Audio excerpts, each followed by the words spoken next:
I think there is something so special between the listener and the other side of the microphone in the studio. Very special. I don't feel I'm talking to two men now. I feel I'm talking to a whole world. All of the people that you have created for me because of what you're doing. I didn't want to go back. I wanted to go forward. I felt that the dialogue patterns of 74, that the recording techniques of 74, that the whole style of relationship between actor and spoken word is different in 74, and it is.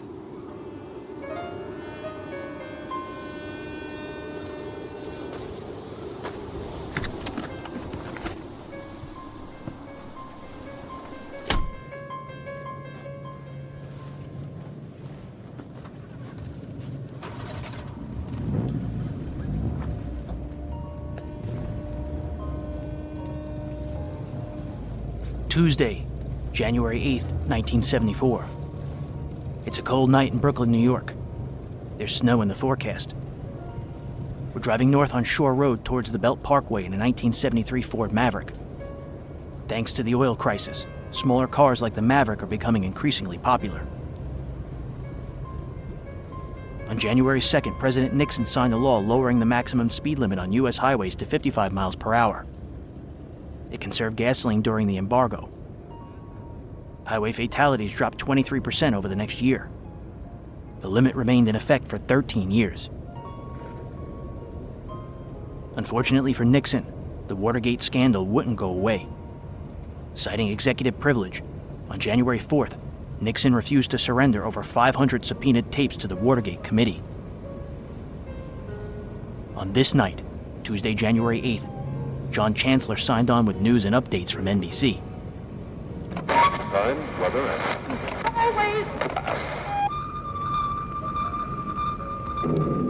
This is NBC Nightly News, Tuesday, January 8th. Reported by John Chancellor with David Brinkley's Journal. Good evening. Late today, the White House issued 2 white papers giving the president's side in the controversies involving contributions from dairymen and from the International Telephone and Telegraph Corporation. Those cases have been known as the Milk Fund, in which charges have been made that contributions from the dairymen resulted in an increase in the support price for dairy products, and the ITT case, in which charges have been made that the administration gave ITT preferential treatment in an antitrust matter in return for pledges of large contributions. The White House white papers say these charges are utterly false. The 2 white papers, one of them 17 pages long, were released just before this program went on the air. Tomorrow we'll have more details of the president's arguments in his defense. On this day, New York City instituted measures against gas shortage abuse. In this country, New York City has been one of the areas hardest hit by the gasoline shortage. Long lines of cars waiting for gas are commonplace. With the shortage have come abuses. Today, New York City imposed emergency measures aimed at stopping price gouging and preferential treatment for customers willing to pay for it. Robert Hager reports. Today I'm announcing 2... At a news conference, city officials said gas stations would have to stop giving preferential treatment to regular customers. Anyone who drives up to the pumps must be treated equally, and clear signs must be posted if there is no gas or if sales are limited. Until now, gas stations did pretty much what they pleased. There was a no gas sign at this station in Queens today, but gas was being pumped. The attendant said he was selling up to $3 worth of gas to anyone. But the customer being served here got more than $7 worth. Another station had a no gas sign, but one car was sitting by the pumps, the driver obviously expecting to get gas. When the station manager saw us filming, the no gas sign came down. A few stations, such as this one in the Bronx, openly advertise the fact that they are limiting sales to regular customers. It's practices like this the city wants to stop, but the new regulations may run into legal problems. Agents of New York City's Department of Consumer Affairs plan to test the enforceability of their new regulations almost immediately. They'll head out Thursday morning to begin issuing citations to service stations in violation, with threatened fines of up to $350 for each offense. Robert Hager, NBC News, New York. The day after this broadcast, representatives from the 12 member nations of the Organization of Petroleum Exporting Countries finished a meeting in Geneva, Switzerland. They voted for a 3-month freeze on oil prices. The Iranian finance minister, Jamshid Amouskar, said today in Geneva that the oil exporting countries are willing to keep prices down if the oil importers will keep their profits down. In that connection, Amouskar noted that the increased strength of the American dollar abroad probably will result in a 6% drop in the cost to oil companies of foreign oil. At San Clemente, the White House said President Nixon is considering a Washington conference of oil-producing and consuming countries. The aim would be to develop a common policy on oil production and pricing. And in Washington, Vice President Ford warned of what might happen if the Arabs keep their oil policies of embargo and production cuts. Talk about retaliation against the Arab oil countries today brought a renewed threat by Saudi Arabia to blow up its own oil fields in the event of military intervention. And the Damascus State Radio said that all the Arab countries are prepared to follow suit if any military action is taken. But this isn't why we're here. As Mutual Broadcasting was getting back into radio drama with the Zero Hour, longtime director Hyman Brown finally convinced CBS to give him a nightly hour of time to produce new eerie radio plays. Tonight, we'll go back to January 1974 and study how this moment in time came to be.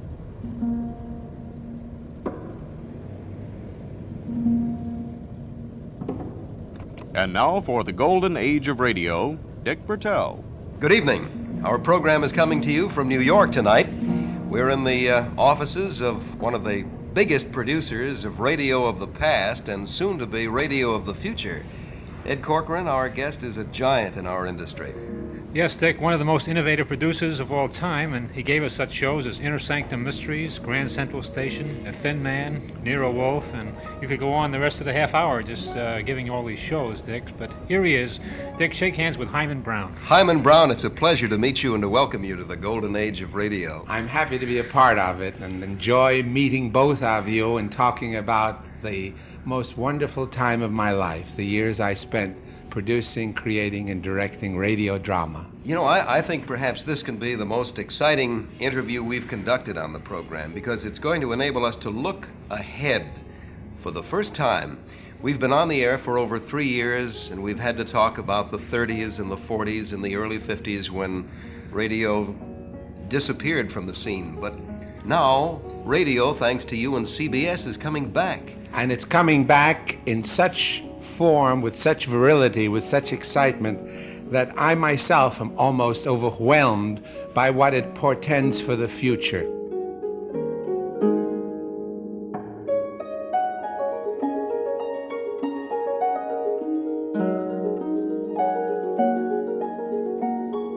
Welcome to Breaking Walls, episode 147.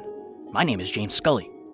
Tonight on Breaking Walls, we go into the studio with Hyman Brown for the CBS radio drama relaunch in 1974.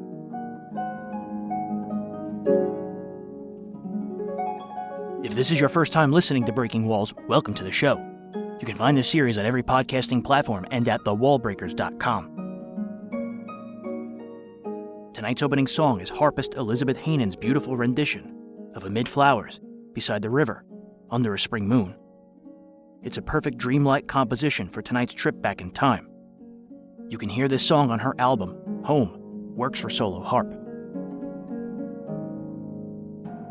Join the Breaking Walls Facebook group to keep in touch with news, snippets, photos, and other additions to the podcast at facebook.com/groups/thewallbreakers. And the first 8 chapters of Burning Gotham are out everywhere you can get a podcast and at burninggotham.com. It was a 2022 Tribeca Film Festival audio selection. You can also support these shows for as little as $1 per month at patreon.com/thewallbreakers.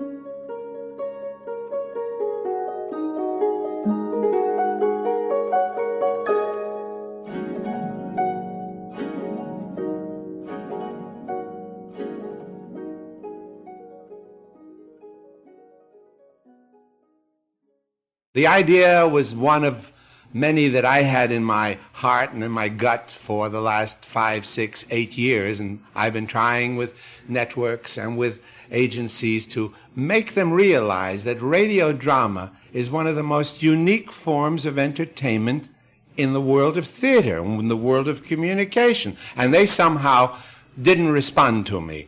You must know from all that happens on your program and the responses you get that radio drama offers a listener something which they could not conceivably get in theater, in motion pictures, or in television. Your imagination, you, yourself, your fantasy, comes to the spoken word, and you create a unique form of identification, a unique relationship to what's happening, and it enhances.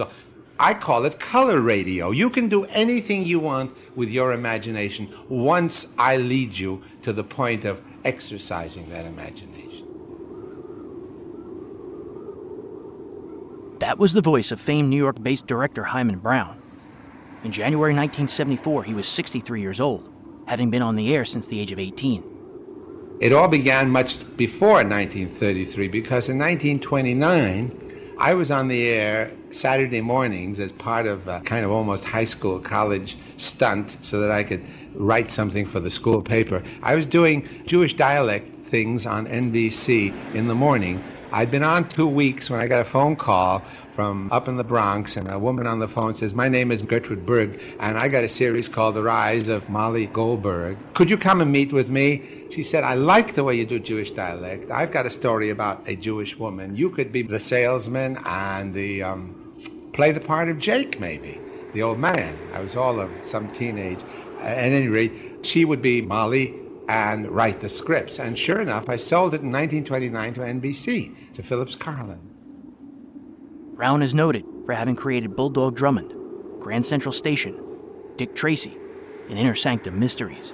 How many shows were you doing a week? I did as many as 4 and 5 shows a day. I did Terry and the Pirates and Dick Tracy back to back, and early in the day I would do David Harum, and then I would do a half hour of Grand Central Station, and so on. I would say that somewhere between 35 and 40,000 broadcasts passed through my hands.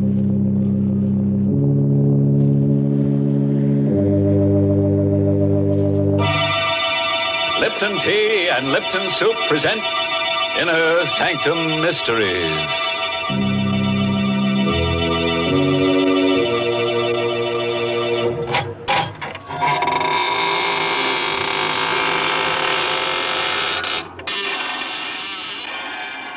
When I was doing Dick Tracy, for instance, we had a door that you simply couldn't use except once in a blue Sunday because it creaked.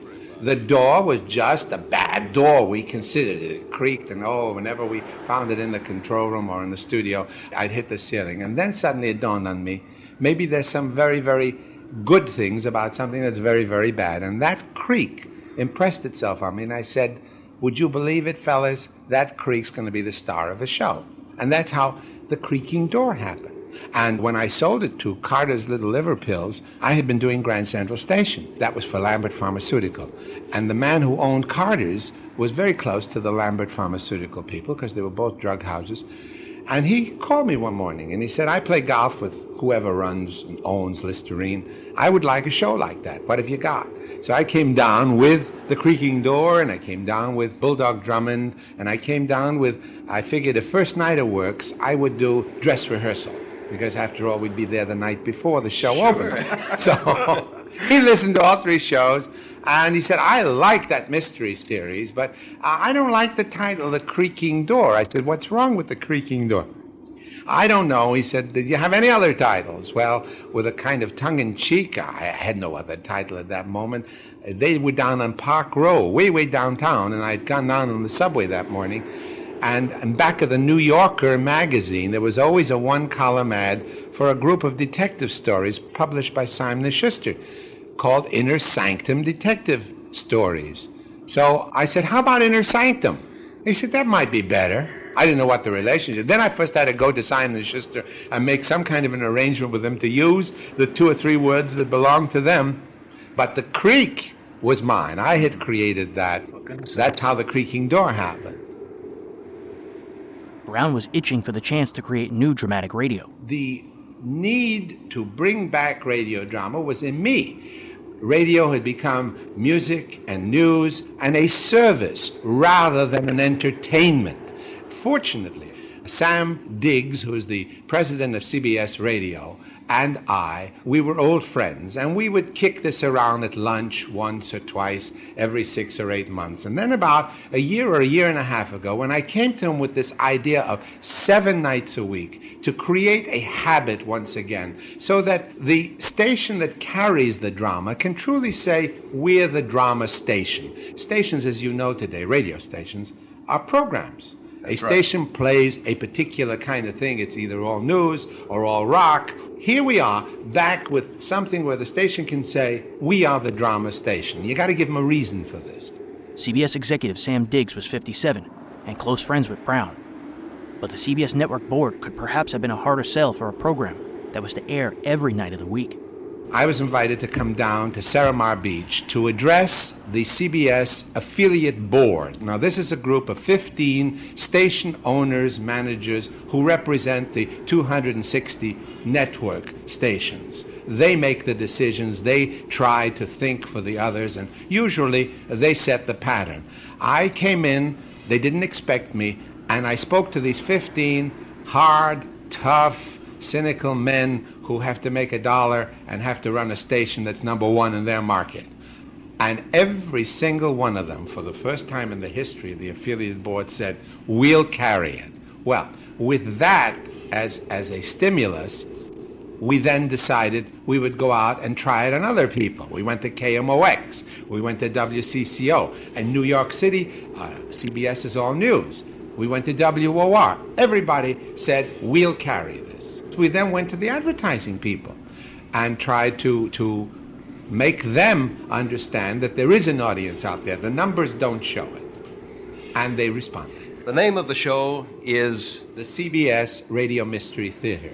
Mystery is a flexible word. It's the macabre, the suspense, the eerie, the unexplained, the unseen. We'll do ESP kind of things, the occult stuff that deals with outer space, maybe some science fiction, but no detective stories. I don't want to get into, have to bog down into explanations and detective mysteries. I don't care if I don't explain to you the phenomena that we're dealing with. They're just tight, good mystery suspense stories. We broke the mold, literally. That's the only way to bring something back. We're going to be on the air 7 nights a week with a 53-minute complete mystery drama each night. 7 nights a week. Never in the history of radio broadcasting did anybody attempt to do a series 7 nights a week.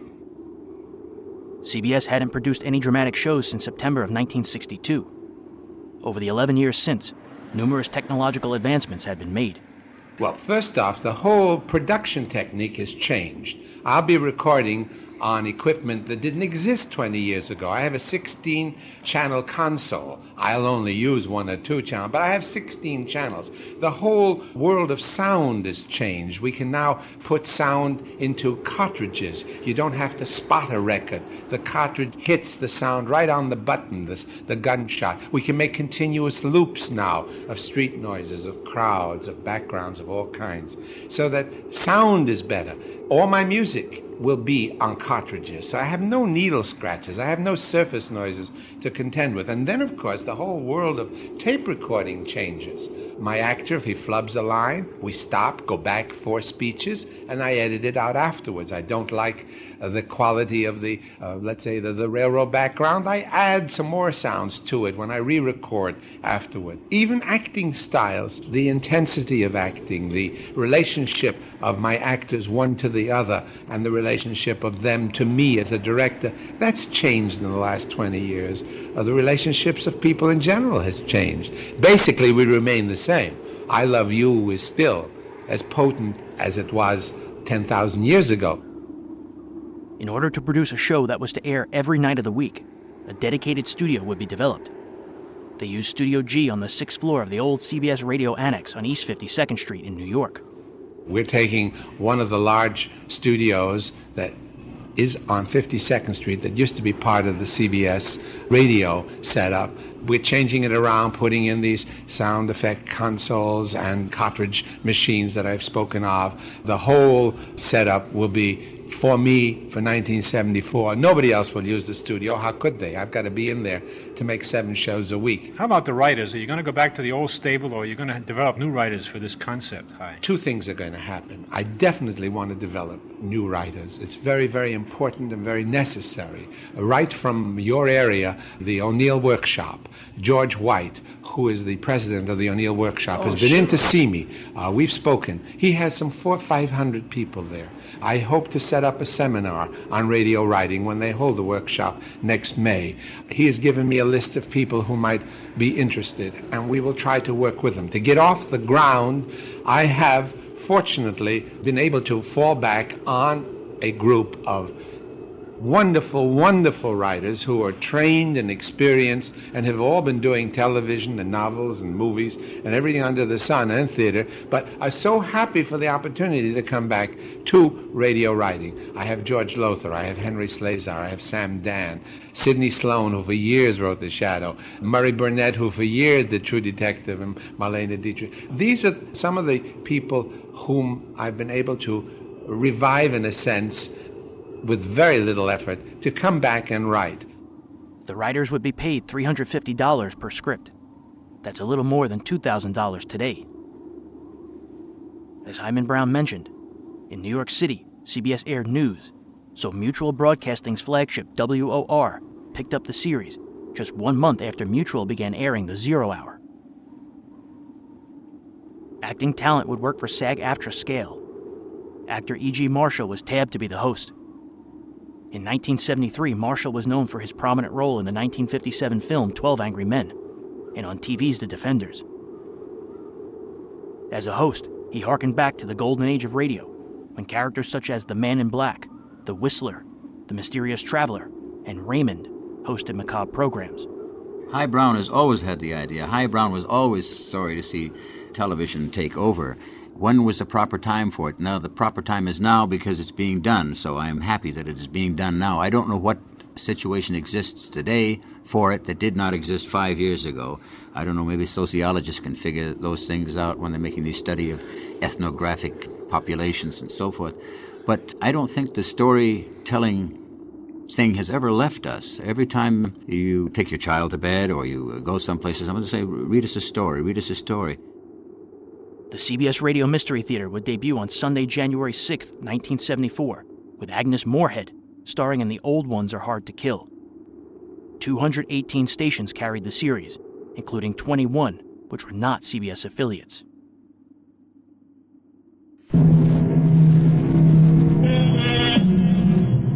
And now, here's Act 1 of The Old Ones Are Hard to Kill. It begins with a stethoscope, a blood pressure reading, an electrocardiogram, and an altogether satisfying report on the health of Mrs. Ada Canby. Well, can't see a thing to complain about, Ada. That little congestion you had last time is all cleared up.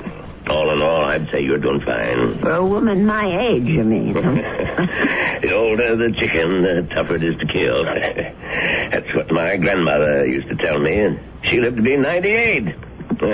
Speaking of relatives, you see much of Walter? My grandson? Oh, the usual once-a-year visit. And he always comes up with the same complaint. What's that? That I shouldn't be living all alone. That big house of yours must get pretty lonely sometimes. Well, the truth is, Dr. George, I'm not alone there. You're not? I decided to take in the boarder last month. Really? I haven't written Walter about it. I'm sure he'd object to my taking in a stranger, but there's really nothing wrong with Mr. Paulson, except his health, maybe. His health? What's wrong with him? Oh, the poor man's had a terrible cold for the past 2 weeks. Won't let me do a thing for him, though. Well, where did you meet this Mr. Paulson? He answered the ad I ran. He's just back from South America. Been living in Brazil for years. He's a very nice gentleman, really. He keeps himself and tends his birds. He has the loveliest blue parakeets. You can hear them chirping all over the house. Oh, It's the friendliest sound. Well, I don't see anything wrong with what you're doing, Ada. Just make sure you don't go and catch the man's cold. There's not much chance of that. Poor man hardly ever leaves his room. Well, how much do I owe you? I'll send you the bill. I'm sure you'll forget all about it. Promise me you'll send it.